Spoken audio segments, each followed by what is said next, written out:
India's digital boom has a flip side, and that is data risk.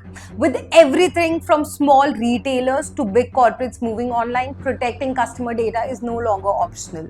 In 2023, the Indian Parliament passed the Digital Personal Data Protection Act, that is DPDP Act 2023, and rolled out new CERT-in, that is Cyber Security Directives, dramatically raising the stakes for any business handling personal data. Under DPDP, the companies must get explicit informed consent before collecting the personal data and also have to allow easy withdrawals, or they might just face huge fines and penalties that can reach up to 250 crores. At the same time, CERT-in now requires near instant breach reporting, that is within 6 hours or even a jail time if not followed. In this video today, we'll break down the new rules in plain language, share true stories of recent Indian breaches, and give you concrete steps to protect your business, including some sample contract clauses and some insurance tips. Now, here are some key requirements for your business. Now, India's new data law is country's first comprehensive privacy law. In simple terms, it gives consumers the right and imposes duty on the businesses. Now, here are your main key points that you as a business owner need to know. And the first is that consent is the king. You must explain clearly what data you are collecting and why, and get free, specific, informed, unambiguous consent from your users. Consent must be given by a clear action like click or tick. Importantly, users have the right to withdraw the consent anytime with effects comparable to how easy it was to give it. Now, for example, if a parent consents for their child's data, you cannot later sneak extra processing without asking again. Number 2 is users' rights and notices. Now, customers, who are called the data principals, can request a summary of all the data that you have as a business and the names of any partners that you have shared it with, and can ask to correct or erase the mistakes. Now, businesses must provide an easy grievance redressal mechanism like a help desk or something for users to file complaints. You also have to give a prominent privacy notice even before the law comes into force, guys. Companies are supposed to notify all the existing users about the current data practices and the right. Now, the third important thing that you need to know is that obligation is on the company, that is a data fiduciary. Now, a data fiduciary is basically your company if you collect or processes the personal data of anyone. You must adopt reasonable security safeguards, example encryption, firewalls and access controls, and maintain data accuracy. Now, if you handle a lot of data, the law may require appointing a data protection officer who is called DPO and conducting regular third-party audits and doing impact assessment. Crucially, you must also report data breaches in a prescribed manner to the new DPB, that is Data Protection Board, and notify the affected customers as well. In short, have an incident response plan, guys. If the personal data is compromised, alert authorities and users promptly. The next point or the key important thing is the penalties. Under the DPDP Act, penalties is no joke. The Data Protection Board can actually slap you with the fines up to rupees 250 crores for major lapses. For example, simple as failing to implement the reasonable security safeguard can cost you 250 crores. Even late breach notification carries hefty fine up to rupees 200 crores. For children's data or sensitive violations, similar penalties actually apply under the new laws. In practice, this means even a small breach could spiral into massive fines if you haven't shown you took compliance seriously. So, as a business owner, guys, what is your takeaway? You need to treat data protection as a core business process. That means designing your system to get clear opt-in consent, minimizing data collected, and building in privacy from day one. Set up a simple process, guys, for users to ask, what data do you have on me? And delete it if you want. In the internal terms, I would say that ensure that your IT team is ready. Tighten the access control, encrypt sensitive data, and document everything that you have. The DPDP Act even mandates privacy by design. So it isn't a one-time fix, it's an ongoing cultural change for your company which you have to start building upon. In this next segment, I would love to talk about CERT-in, that is Cyber Directives, which is a faster reporting and wider scope. Now, alongside DPDP Act, the government has also strengthened the cyber security rules through CERT-in, which is India's National Cyber Emergency Response Center. These affect all the companies, guys, including foreign ones serving Indian customers over here in India. The headline change. Any cybersecurity incident must be reported to CERT within 6 hours of detection. Yes, 6 hours. This goes beyond DPDP data's focus. It covers any attack, malware, unauthorized access, DDoS, etc. Now, if you don't, CERT-in can impose criminal penalties up to 1 year in jail and fine on the company official. In practice, this means that number one, double reporting duty. If the personal data is breached, you likely report in two ways. One, to the DPB, affected users under DPDP, and two, to CERT as a cybersecurity incident. Number two is data sharing with the government. CERT-in expects extensive information, example, full log, system configuration, and even details on steps taken. So be prepared to cooperate quickly. Number three is update on security. CERT-in has also issued directives on things like using licensed software, maintaining firewalls, periodic network scans, and appointing the CISO, that is the officer, etc. Essentially, they want companies to level up the security hygiene, guys. Non-compliance can lead to punishments under the IT Act. Now, for all that I have said till now, what is the key implication?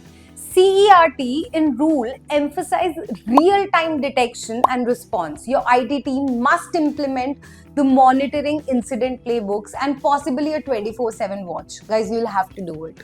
In a breach, someone needs to pick up the phone to CERT-in within hours. Now, this is a big change from the past practice. In this next segment, I want to talk about some wake-up stories. The real Indian data breaches.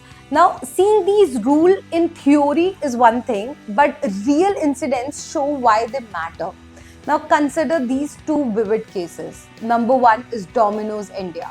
Now, in 2021, all of this happened. So, imagine you run a pizza startup and suddenly a hacker slams you to be selling 13 terabyte of your data online. That's exactly what happened to Domino's India in 2021. The stolen dump included records of 18 crore pizza orders and 1 million credit cards. Hackers even set up a Tor search engine to let anyone check if their order was leaked. When the journalist confronted Domino's, the company admitted to the breach only after pressure, leaving the customers obviously furious. The breach did not happen under DPDP because it was much before DPDP came, but today, Domino's would face massive regulatory scrutiny and the customers would rightly wonder why they weren't notified immediately. That is the new law effect. Now, the second example is the AIIMS Delhi, which happened in 2023. Now, India's, I would say, one of the flagship hospital was actually hit by a lockbit ransomware. Now, late in 2022, early 2023, all of this happened, wherein the attackers encrypted the main OPD system, crippling operations. Doctor had to revert back to pen and paper because medical histories were just unavailable. Lockbit demanded a staggering 200 crore ransom. Now, this attack exposed sensitive records of thousands of patients, and I must say, including the VVIPs like the politicians and the diplomats. This was one of India's largest cyber attacks ever. If that's not a wake-up call, consider 73% of mid to large Indian organizations were hit by ransomware in 2023, many paying six-figure ransoms. Be it hospitals, be it banks, be it hotels like Taj, all of them were affected. Guys, there is no sector which is actually safe. Now, these examples show the damage isn't just the technical one. It's the reputational, the legal, and the financial. Victims scramble to restore the system, notify their millions of customers, and rebuild the trust that they have already lost. Under the new DPDP Act, companies in these stories would have also had to answer to the regulators for failing to protect their data and delaying disclosure. Even if a breach is ultimately beyond your control, regulators will ask that, did you have the required security measures? Did you report it right away? And the answer will affect not only the fines but obviously the public goodwill. Now, in the second last segment, let me tell you what are the changes in the contract terms under the new laws. Now, to manage these risks, smart companies are backing cybersecurities into contracts. Here are some common clauses and concepts you will see in Indian B2B contracts in today's scenario. And number one is the security standards, the ISOs. Now, clients often require vendor to follow a formal security standard. A sample clause might read like, vendor shall maintain ISO 27001 or equivalent. Now, this makes a security a formal obligation and not just an afterthought to work upon. The second clause is data privacy and DPDP compliance. Contracts now explicitly reference the new laws. For example, now both parties will comply with India's DPDP Act 2023 and any applicable regulations. In other words, you can't hide behind "it's not our law." If you handle Indians' data, you need a clause ensuring the compliance. The third is the breach notification. The fast notification requirement appears in the deals. You have to do it. A sample line of a contract could be that vendor will notify customers within 6 hours of any security incident affecting the customer data to enable CERT in reporting, and within 72 hours of any personal data breach for the DPDP compliance. This forces the vendors to help you meet both CERT and the DPDP timelines. The next is the indemnity for the data breaches. Perhaps I would say this is the most critical ones. Now, vendor agree to pay for their mistakes. A typical indemnity clause would read like, vendor shall indemnify and hold harmless customers against any losses, damages, fines or cost, including the regulator's penalties. In plain terms, if your data leak was their fallout, they cover the fallout for you. The next important thing is data localization and data residency. Now, even though I would say that the DPDP Act doesn't mandate a blanket localization, some sector rules do. For instance, RBI's payment data localization rule forced banks and payment gateways to store all transaction data in India. In a vendor agreement, you might see clause like, all personal data of Indian citizens shall be stored and processed on servers located in India. This protects you if your client's regulator forbids offshore storage. Another important clause that you cannot forget is audit and oversight. Now, many contracts give the customers the right to audit the vendor's security control. For example, customer may audit vendor's data center and security policies to verify the compliances. This actually keeps a pressure on the vendor to actually follow the rules. Now, the bottom line on contract is that if you are buying services or supplying them, make sure that cybersecurity is spelled out. Even with small companies, you should ask for these clauses. A tech founder recently told us that after 2023, every big customer insisted at adding ISO 27001 and indemnity clause, even though we are small. It's now the table stakes. Negotiating or writing these clauses might feel legalistic, but they protect you. In the last segment of this video, I'll be talking about cyber insurance and supply chain risk. Now, you're only as strong as the weakest link. So basically, no strategy is complete without considering insurance and the third-party risk. And the first point is the cyber insurance. Now, consider it a financial safety net. Modern cyber police cover cost of investigating and breaches, notifying customers, PR to rebuild the reputation, and in some cases even ransom payments, guys. In short, if you have bought an insurance plan, it can help absorb the shock of a breach. Now, however, the insurers expect you to maintain a reasonable security in practice and in place. They may refuse the claim if even the basic security safeguards were lacking. Today in India, the experts say that MSMEs cannot afford to ignore cyber insurance given the new laws and the large rising amount of threats. Now, the second point in this insurance and supply chain risk is the supply chain and the vendor risks. Now, many breaches happen via the third parties. Now, remember, under DPDP, you remain responsible even if a vendor drops the ball.